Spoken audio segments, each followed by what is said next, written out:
Urgent, new report from the UCO about the wife of the Prime Minister, Begoña Gómez. Let's get started.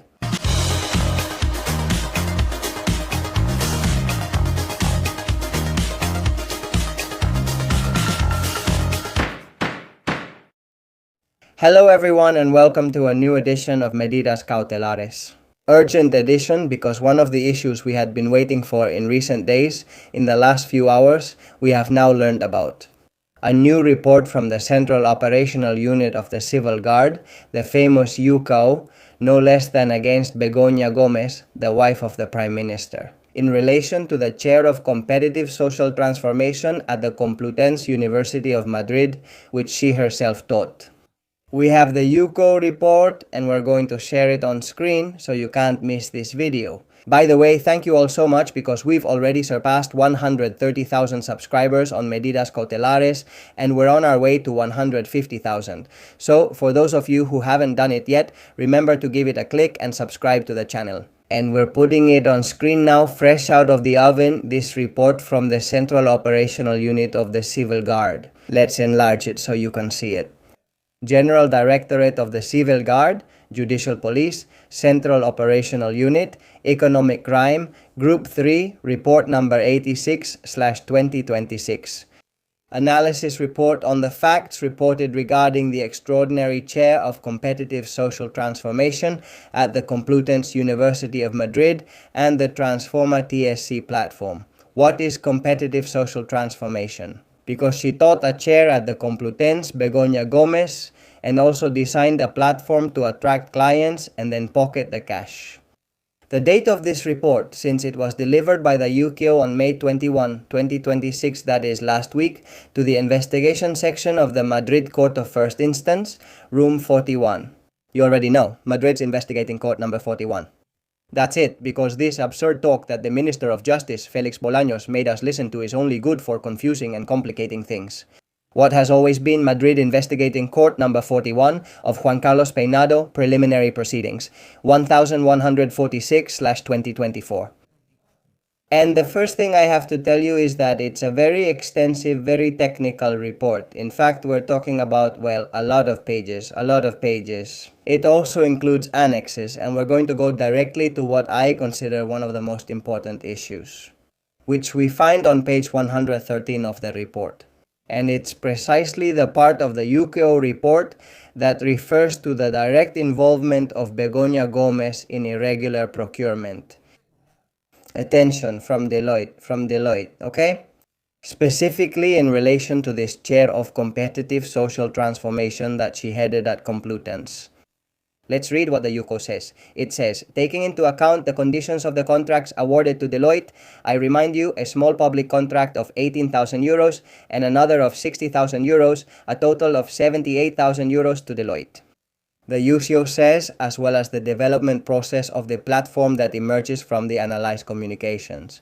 There is a discrepancy between the formal execution deadlines of both contracts and the actual period in which Deloitte performed the agreed functions within the framework of this project.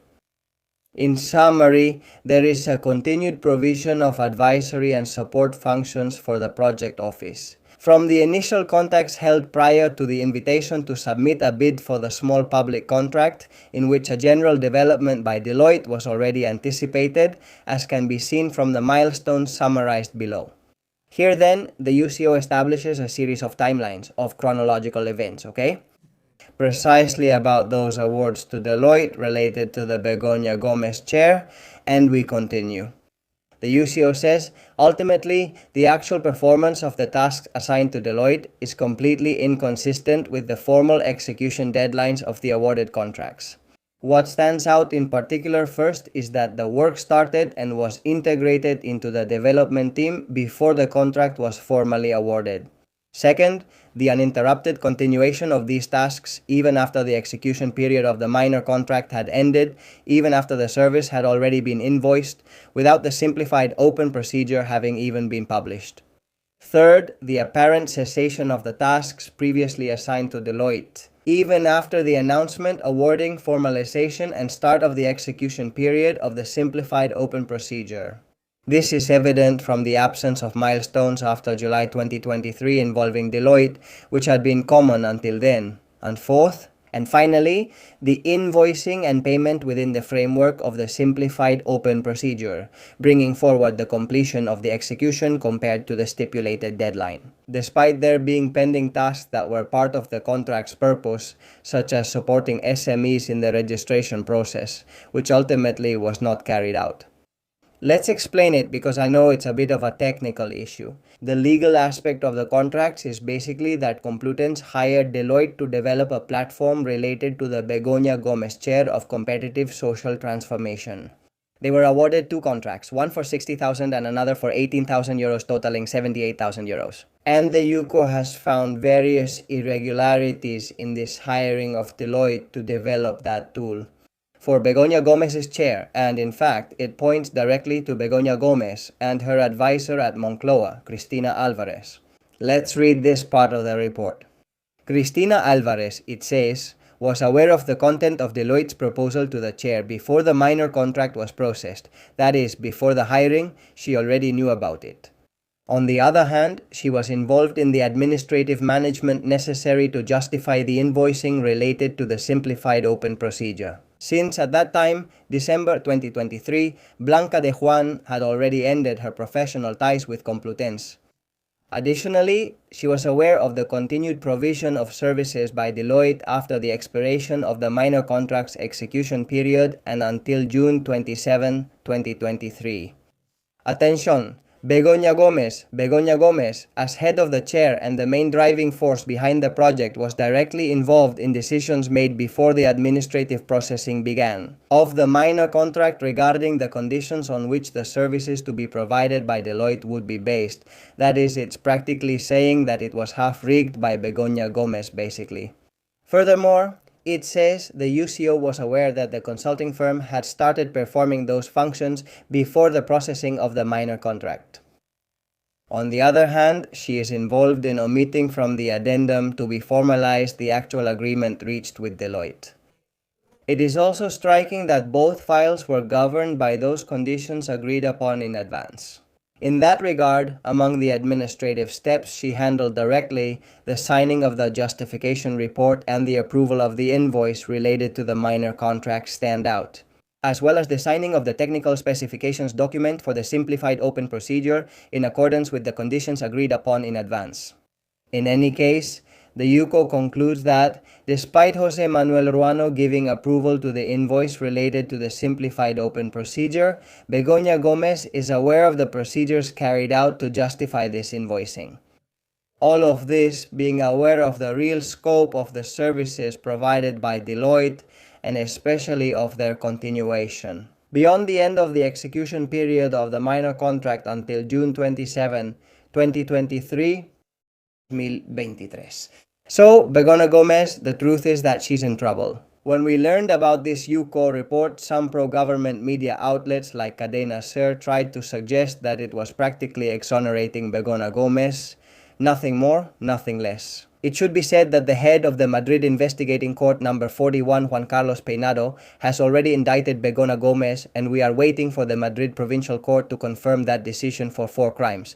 The same goes for her advisor, Cristina Cristobal. These are commercial corruption, embezzlement of public funds, influence peddling, and misappropriation. And of course, this report from the UCO serves to further confirm that Begoña Gómez was indeed involved in this matter, that she wrongfully appropriated the Complutense software of this platform that was made for her with public money. And this report from the UCO also serves to prove it. In fact, in another part of the UCO report, it is mentioned precisely that the only client of the platform was directly related to the interests of Begoña Gómez. In the end, everything just sounds like scheming, like corruption. And of course, this UCO report moves one step further so that the Provincial Court of Madrid has more evidence to bring someone to trial. And then the report about the wife of the president of the SERVE, Begoña Gómez, was there. And that's it for this edition of Medidas Cautelares with Miguel Ángel Pérez. I hope you liked it, and if so, give it a like. The last video was a hit, the last video with my exclusive about Apamate, the company Apamate, right? That company is the link between Zapatero, the illegal financing of the PSOE, and the bailout of Plus Ultra. I think it has more than 10,000 likes, which is really crazy, honestly. Thank you all so much for your daily support. For your comments, which you know I read with a lot of care and attention, and you already know that you can become members, like the chosen ones, for less than 3 euros a month, and like the supreme ones, for less than 7 euros a month. Also, you have another way to support this Medidas Cautelares channel with Miguel Ángel Perez, which is via Bizum at 627556370, and precisely, we're going to dedicate today's program to 2 followers of Medidas Cautelares, who have supported the channel with 2 very generous financial contributions. Thank you very much, Fidel Garcia and Jesus Marin, for your generosity and for making that contribution that helps this community keep growing. And so that we can keep working hard every day, putting in a lot of hours. I won't deny it, but it's all for you. It's worth it. Why? Because, as I always tell you, the most important thing is that this information reaches everyone, because information is power. See you soon.